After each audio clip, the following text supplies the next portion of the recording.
할렐루야. 대강절이 시작됐습니다. 대강절은요, 우리 주님의, 그러니까 대는 기다릴 대자고요. 강은 강림하다 그럴 때 강입니다. 그래서 주님의 강림을 기다리는 절기, 이제 문자적으로는 그렇게 얘기를 할 수 있고요. 두 가지 정도 의미가 있을 것 같습니다. 어쩌면 세 가지라고 얘기를 할 수도 있겠네요. 성탄절 앞에 4주 전부터, 주일부터 시작되는 게 대강절이거든요. 그러니까 주님께서 태어나실 것을 기다리는 절기라고 할 수도 있고요. 이 절기를 지나면서 예수께서 이미 오셨던 것을, 강림하셨던 것을 기억하고 기념하는 절기라고도 얘기를 할 수가 있겠고요. 그리고 장차 오실 우리 주님을 기다리는 절기. 그래서 온통 우리 주 예수 그리스도께로 우리의 마음이, 심령이 이렇게 집중하도록 이렇게 디자인된 그런 절기라고 할 수 있을 것 같습니다.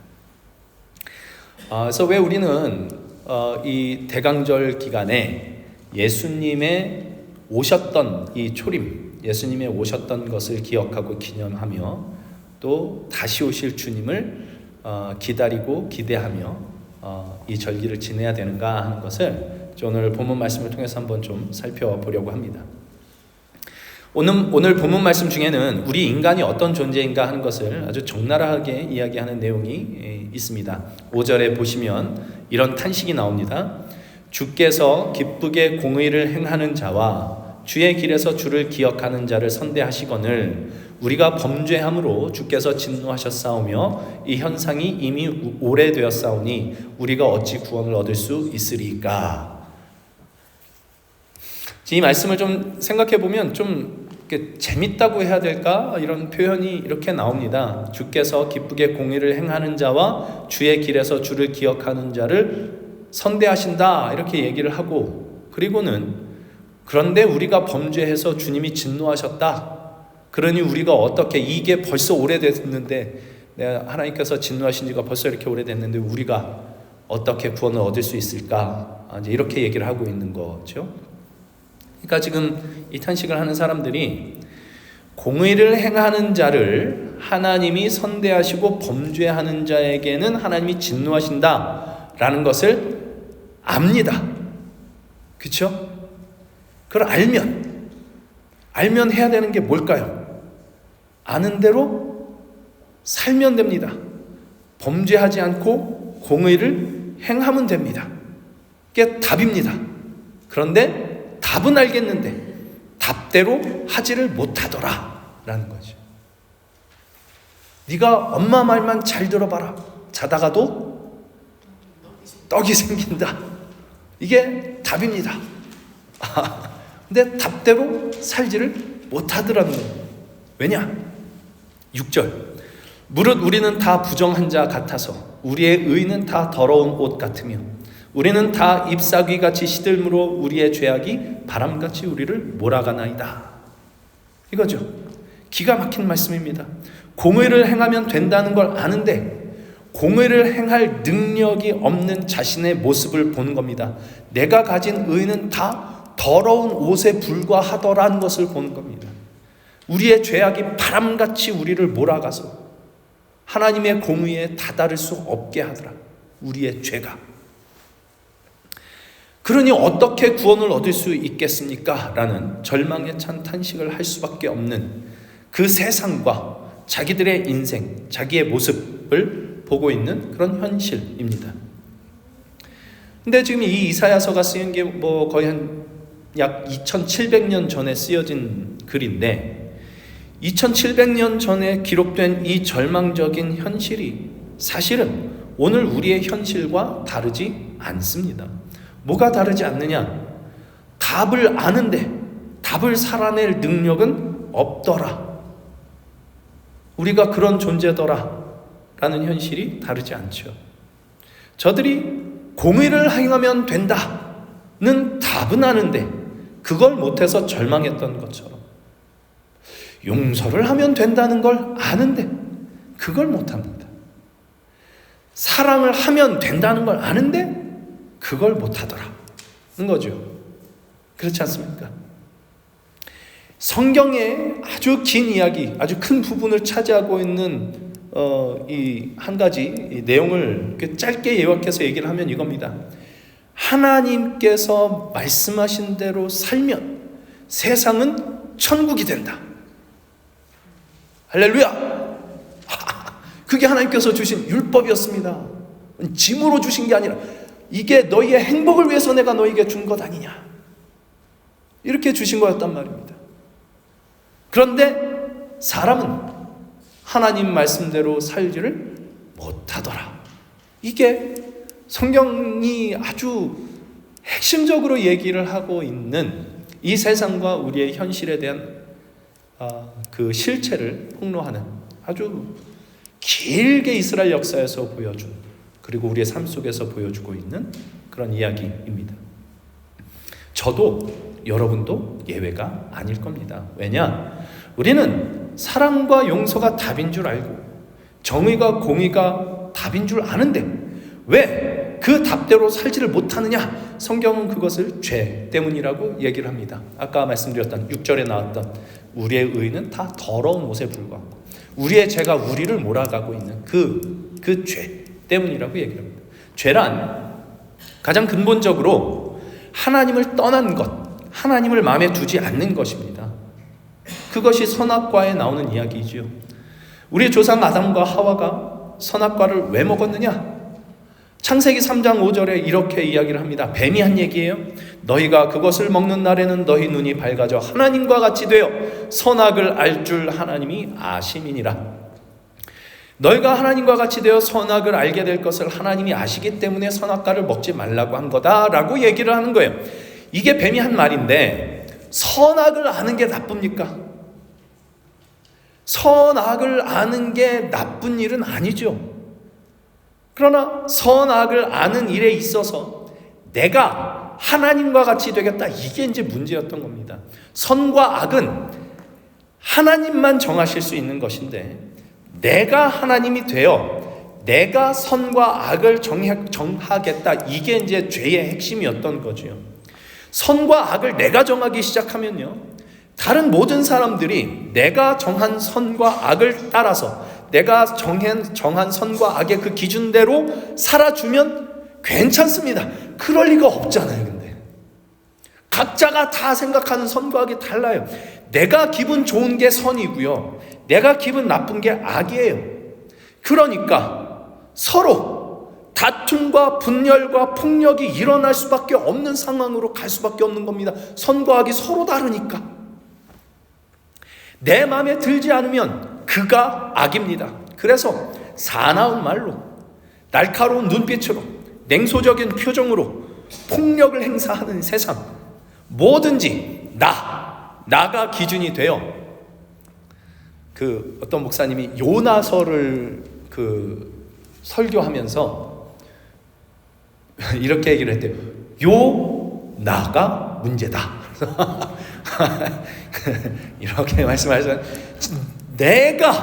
온통 내가 최우선이 되고 내가 기준이 돼서 하나님의 정의와 공의, 사랑과 은혜가 다 무너져버린 세상, 그것이 이사야 64장에서 그려진 세상이며 오늘 우리가 경험하고 있는 우리의 삶이고 세상이고 그렇습니다. 그러니 그 속에서 탄식하며 살아갈 수밖에 없는 게 인간들이고요. 그러니까 예수님을 믿는 사람은 하나님 뭐하고 계십니까? 이런 탄식을 하고 있고, 하나님 믿지 않는 사람은 세상이 이따위로 돌아가는 걸 보니 하나님은 없는 게 맞다, 이딴 얘기를 하고 그러고 있는 세상입니다. 그러니까 모두가 탄식 속에서 이 세상을 그렇게 살아갈 수밖에 없는 상황으로 우리의 죄악이 다 그렇게 몰고 갔어요. 이게 지금 이사야 64장에서 탄식하고 있는, 하나님이 공의를 행하는 자를 선대하신다는 걸 우리가 아는데 우리는 범죄를 하고, 이게 벌써 오래돼서 하나님 그렇게 진노하셨으니 우리가 어떻게 구원을 얻을 수 있습니까? 라는 이 탄식을 하게 되는 거고요. 이런 세상 속에서 저들이 할 수 있는 건 그래서 뭐밖에 없느냐? 하나님 앞에 부르짖는 것밖에 없는 겁니다. 하나님 알지 못하는 사람은 못하죠. 하나님 아는 사람은 하나님께 부르짖는 것밖에 할 수 있는 게 없습니다. 그래서 64장 1절 2절 이렇게 시작을 했습니다. 원하건대 주는 하늘을 가르고 강림하시고 주 앞에서 산들이 진동하기를 불이 섭을 사르며 불이 물을 끓임 같게 하사 주의 원수들이 주의 이름을 알게 하시며 이방 나라들로 주 앞에서 떨게 하옵소서. 그러니까 주는 하늘을 가르고 강림하옵소서라는 이 부르짖음이지요. 3절 4절 더 보시면 주께서 강림하사 우리가 생각하지 못한 두려운 일을 행하시던 그때에 산들이 주 앞에서 진동하였사오니 주 외에는 자기를 앙망하는 자를 위하여 이런 일을 행한 신을 옛부터 들은 자도 없고 귀로 들은 자도 없고 눈으로 본 자도 없었나이다. 3절에 이렇게 얘기를 해요. 우리가 생각하지 못한 두려운 일을 행하시던 그때에, 그러니까 우리가 생각하지 못하던 두려운 일이라고 하는 건 뭘 말하냐, 출애굽을 얘기를 합니다. 출애굽 때 하나님께서 강림하셔서, 그렇게 강림하셨던 것처럼 강림하셔서 애굽에서 종되었던 이스라엘 백성을 구원하셨던 것처럼 죄와 사망의 종되어 하나님의 공의를 따르지 못하는, 우리가 의라고 하는 것이 다 더러운 옷에 불과한 것밖에 되지 않아서 하나님의 공의를 행할 수 없는 죄와 사망에 종되어 있는 우리를 구원하소서. 주님 외에 그 일을 할 수 있는 분이 없습니다. 그러니 주님 강림하옵소서라는 간구로 이렇게 시작을 한 겁니다. 그리고 나서 이제 5절부터 7절까지 자기들의 절망적인 처지를, 그렇게 우리 앞에서 봤던 그 처지를 탄식하고 있는 겁니다. 그러니까 1절에서 4절까지 주님께서 오셔야 됩니다라고 부르짖으면서 5절에서 7절 왜 주님께서 오셔야 되는지를 얘기를 하는 거예요. 하나님께서 공의를 행하면 선대하신다는 알면서도 우리가 그걸 못하고 있어서 하나님께서 진노하셔서 우리가 구원을 얻을 수가 없습니다. 하나님께서 오셔야 됩니다 라고 그렇게 간구하고 있는 것이죠. 그래서 우리는 주님 없이는 완전 절망적인 인간들이라는 걸, 완전 망할 수밖에 없는 이 세상이라는 걸 주님께서 아시지 않습니까? 그러니 8절 9절 이렇게 간구합니다. 그러나 여호와여 이제 주는 우리 아버지시니이다. 우리는 진흙이요 주는 토기장이시니 우리는 다 주의 손으로 지으신 것이니이다. 여호와여 너무 분노하지 마시오며 죄악을 영원히 기억하지 마시옵소서. 구하오니 보시옵소서 보시옵소서. 우리는 다 주의 백성이니이다. 하나님이 우리 아버지시지 않습니까? 우리가 주의 백성이지 않습니까? 우리를 구원할 수는 없습니다. 하나님이 오셔야만 됩니다. 주님이 고쳐주셔야만 됩니다. 그러니 주님 강림하옵소서라는 간구, 그것이 오늘 본문의 주된 내용인 겁니다. 그리고 이들이 그렇게 간구한 대로 하나님께서 이 세상 속으로 오십니다. 그게 예수의 오심이었죠. 죄와 사망에 묶여 답을 알면서도 답대로 살지 못하는 인간들의 그 절망적인 인생과 그 세상을 바로잡으시기 위해서 하나님께서 죄인들의 땅에 친히 강림하신 것, 이것이 예수의 오심이었습니다. 그래서 예수의 오심과 그 예수님의 사역은 처음부터 끝까지 하나님의 뜻에 복종하신 것이었죠. 예수께서 하나님께 복종하셔서 이 땅에 오시고 하나님께 또 복종하심으로 십자가에 달려 죽으셨습니다. 그게 빌립보서 2장 5절에서 8절에 이렇게 잘 나오죠.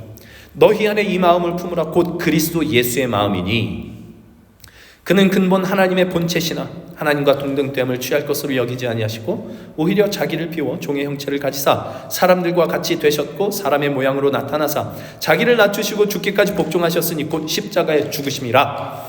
이것이 예수님의 오심 그리고 예수님의 사역이었는데 그 핵심에는 하나님께 복종하신 것이 있는 겁니다. 곧 하나님께서 당신의 뜻을 그리스도 예수 안에 나타내시며 하나님이 누구신지를 예수 그리스도를 통해 보여주셨다는 뜻이죠. 그걸 예수께서 복종하심으로 하나님이 누구신지를 나타내신 겁니다. 그래서 우리가 신앙생활 하면서 하나님이 누구시냐라고 그럴 때 여러분 하나님이 어떤 분이시라고 생각을 합니까? 어떤 분이시라고 생각하시나요, 여러분은? 여러 가지 있을 수 있습니다.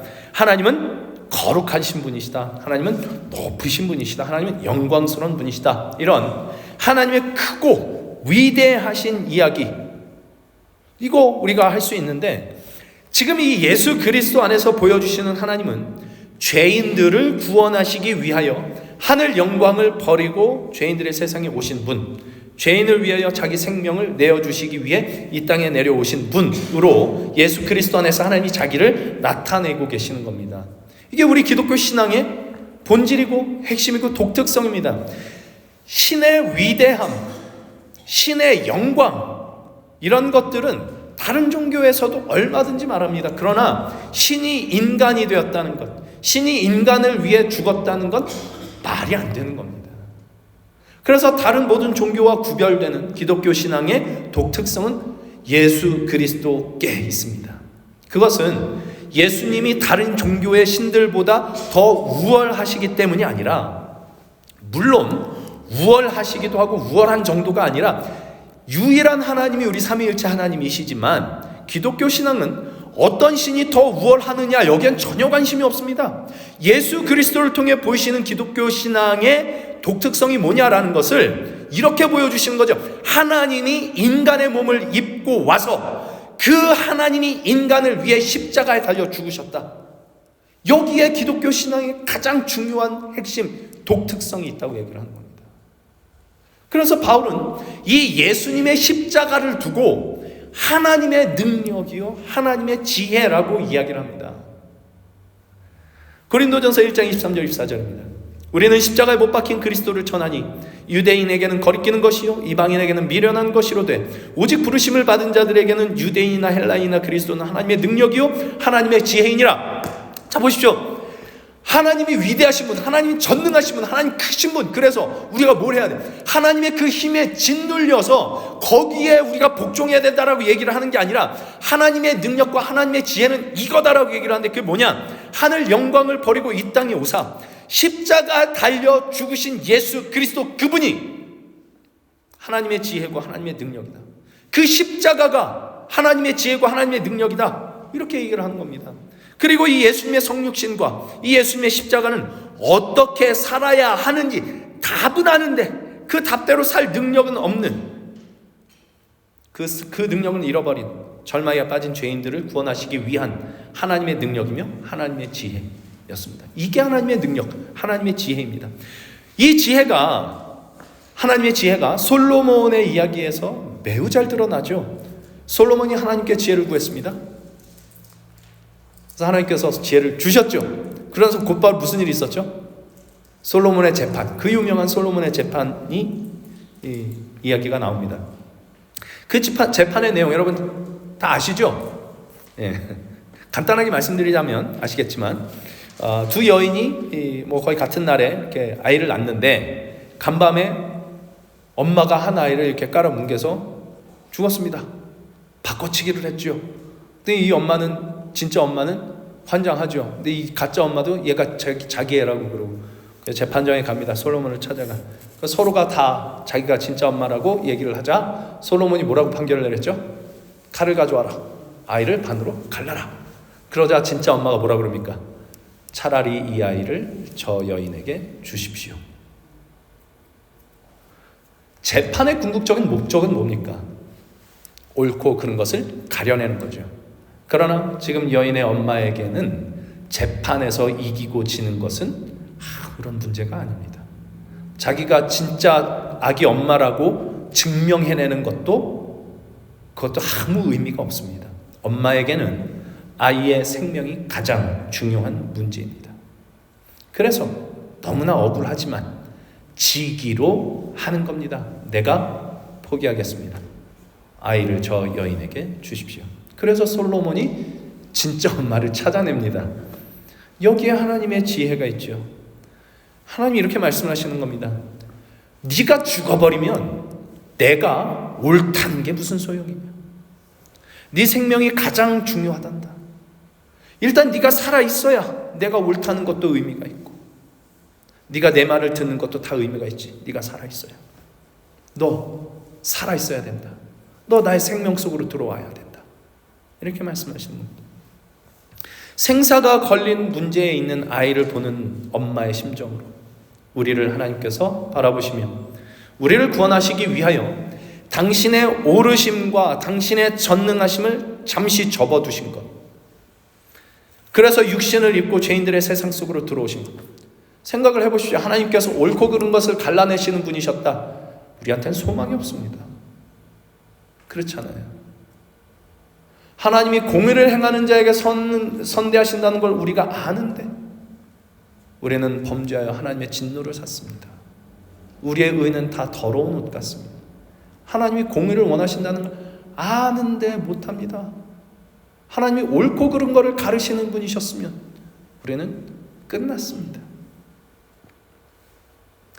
그러나 그 하나님께서 죄인들을 사랑하시는 마음으로 이 땅에 오시고 그 죄인들을 위하여 죽으시기까지 하신 것, 이것이 하나님의 지혜였고 예수님의 오심에 담겨진 뜻이었다라고 얘기를 하고 있는 거죠.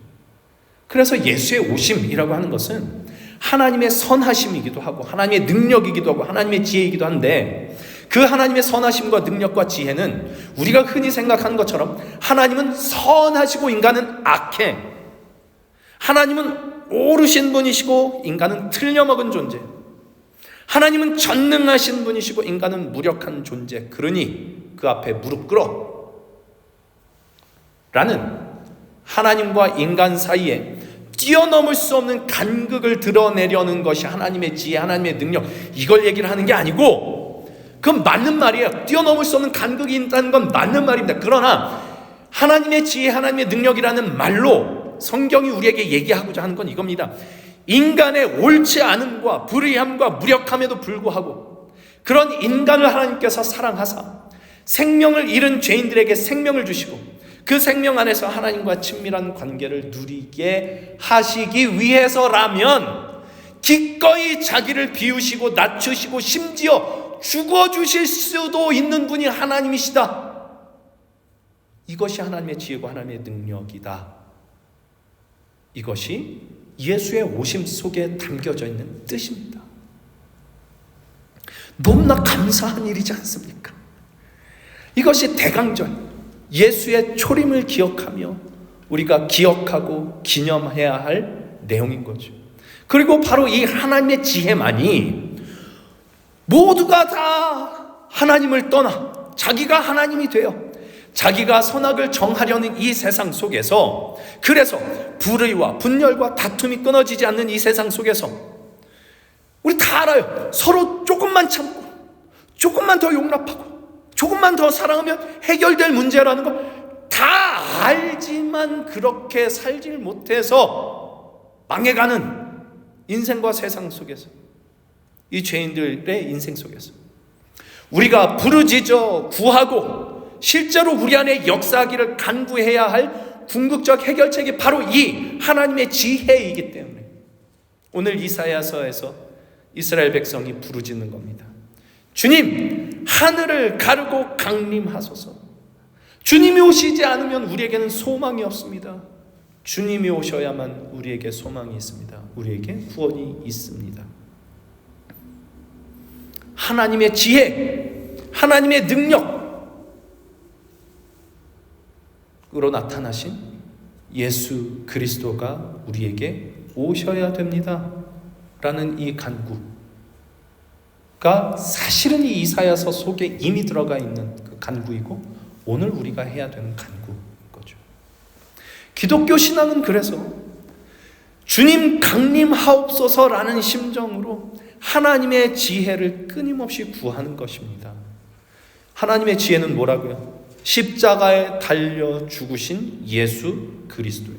뭘 막 잘 알고 뭐 이것도 해결 잘하고 뭐든 하면 척척해내고 이런 지혜 말고 십자가에 달려 죽으신 예수 그리스도, 그 예수 그리스도 안에서 우리에게 허락하신 그 하나님의 지혜를 따르기로 하는 것, 이것이 기독교 신앙입니다.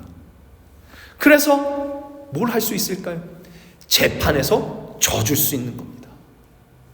끝까지 아득바득 저 인간이 저 따위로 하니까 내가 이럴 수밖에 없지, 악다구니를 쓰는 게 아니라 예수께서 나에게 그렇게 하신 것 같이 그의 생명을 위해 그의 생명을 우리에게 주시기 위해 당신의 생명을, 당신의 오름을 접어두신 것 같이 나의 오름을, 그의 생명을 위해 잠시 접어둘 줄 아는 사람이 되는 것.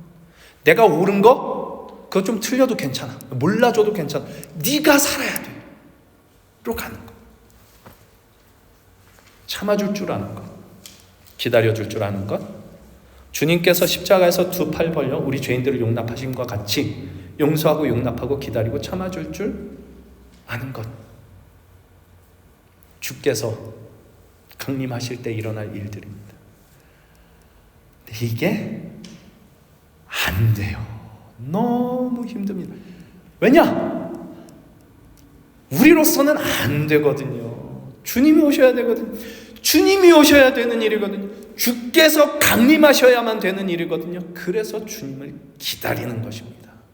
주님 강림하옵소서라는 심정으로 주님을 기다리고 기대하는 것, 이것이 대강절에 이미 오신 주님을 기억하고 기념하고 감사하는 것과 동시에 우리가 해야 될 일인 겁니다. 주님의 오심을 날마다 기대하는 것, 날마다 기다리는 것, 날마다 주님의 오심을 간구하는 것.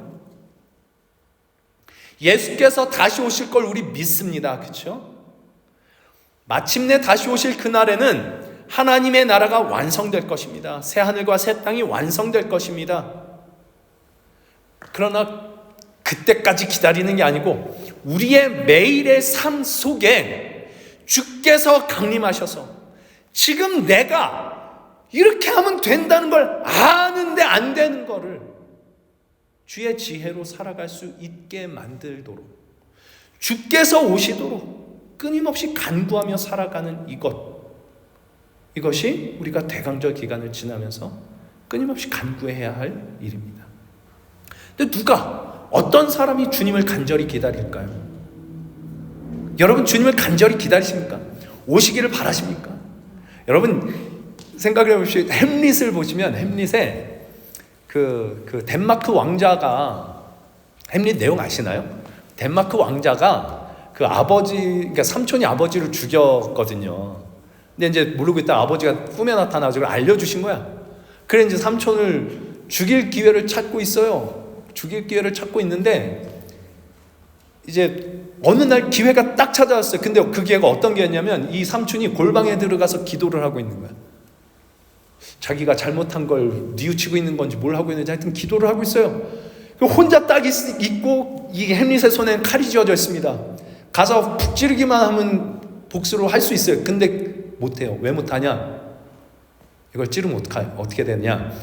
이게 햄릿 생각에 이게 사람이 기도하고 있는데 죽으면 이 사람 천국 갈까 봐. 못하겠다는 거예요. 그러니까 우리가 주님 강림하옵소서라는 것도 어떤 식으로 자꾸 생각을 하냐면, 주님이 강림하셔서 나 좀 편하게 해주시고, 주님 강림하셔서 나를 좀 도와주시고, 이거지. 남을 용서하기 위해서 주님 강림해달라고는 잘 안 한단 말이에요. 용서하고 싶지가 않아요. 근데 정말 용서하고 싶은 사람은 주께서 강림하시기를 원하고요. 근데 그것도 어떤 사람이 거기서 강림하기를 정말 간절히 기다리느냐?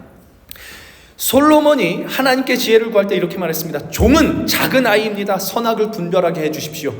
이게 이제 지혜를 구할 때 했던 이야기예요. 종은 작은 아이입니다. 내가 재판을 해야 되는데 선악을 분간할 줄 모릅니다. 하나님께서 내가 선악을 분간할 수 있게 해주십시오. 그러니까 스스로를 작게 여겼죠. 나는 작은 아이입니다. 스스로를 작게 여기는 사람, 그가 주님을 간절히 기다립니다. 교만한 사람은요, 자기가 교만하다는 걸 모릅니다. 교만에서 벗어날 수 있는 첫 번째 단계는 뭐냐? 자기가 교만하다는 걸 아는 겁니다. 자기가 작은 아이라는 것, 나 혼자서는 주께서 살게 하신 이것을 살 수 없다는 것을 인정하는 사람, 나는 작은 아이라고 이야기를 하는 사람, 고백하는 사람, 그가 주님을 간절히 기다리죠. 작은 아이는 누군가의 도움을 절실히 필요로 하는 사람이거든요. 스스로를 큰 자로 여기는 사람, 나는 다 컸다고 여기는 사람, 그래서 누구의 도움도 필요 없다고 생각하는 사람, 내가 이 정도면 주님의 뜻대로 잘 살고 있지라고 생각하는 사람, 내가 생각하고 말하는 게 맞아, 저 인간이 틀린 거지 라고 생각하는 사람, 그런 사람은 주께서 강림하시기를 구하지도 않고 주님을 간절히 기다리지도 않습니다. 예수께서 어린아이같이 되지 않으면 하나님 나라에 들어가지 못한다 말씀하셨죠. 그렇게 말씀하신 이유가 여기에 있을 겁니다. 사울이 왕에서 폐위당할 때 그때 사무엘이 했던 얘기 혹시 기억하십니까? 왕이여, 당신이 스스로 작은 아이라 여겼을 때, 스스로 어린아이라 여길 때, 스스로 작게 여길 때 하나님께서 당신을 왕으로 세워주시지 않으셨습니까? 이렇게 얘기를 한단 말이에요. 솔로몬이 이렇게 얘기를 하는 거죠. 작은 아이라, 나는 작은 아이라, 하나님의 도움이 절실히 필요합니다. 선악을 분간하게 해주십시오. 아담은 자기 자신이 선과 악을 정하기 위해서 선악과를 먹었습니다. 솔로몬은 하나님이 그 선과 악을 정하시게 해달라고 구하고 있는 거죠. 작은 아이니까 내가 할 수 없으니까 하나님이 해주셔야 됩니다. 이것이 솔로몬이 하나님께 구했던 지혜였고, 그 지혜로 아이의 생명을 지키려는 엄마를 봤습니다. 아이의 생명을 지키기 위해서는 자기의 옳음을 포기하는 엄마를 봅니다. 그리고 그게 하나님의 지혜였다는 걸 알죠. 지금 세상은요, 극단적으로 분열되어 있습니다. 아마 점점 더 심해질 겁니다. 여러 가지로 분열이 되어 있어요. 정치적으로, 뭐죠? LGBT, 성소수자 이야기로 딱 분열이 돼가지고, 그게 아마 점점 더 심해질 거라고 생각을 합니다. 왜냐? 자신이 선과 악을 결정하려는 인간의 본성이 이렇게 점점 더 드러나고 있기 때문입니다. 세상은 내 편이 아닌 사람, 내가 옳다고 생각하는 것에 반대하는 사람을 전부 악으로 규정하고 틀려먹은 것으로 규정하고 있습니다. 그래서 싸우고 핥히고 서로 죽자고 덤벼들고 있죠. 오늘 본문에서 어찌 우리가 구원을 얻을 수 있으리까라고 탄식했던 세상, 그런 세상이 지금 우리가 살고 있는 세상인 게 너무 명확하게 보이는 것 같습니다. 기독교는 옳습니다.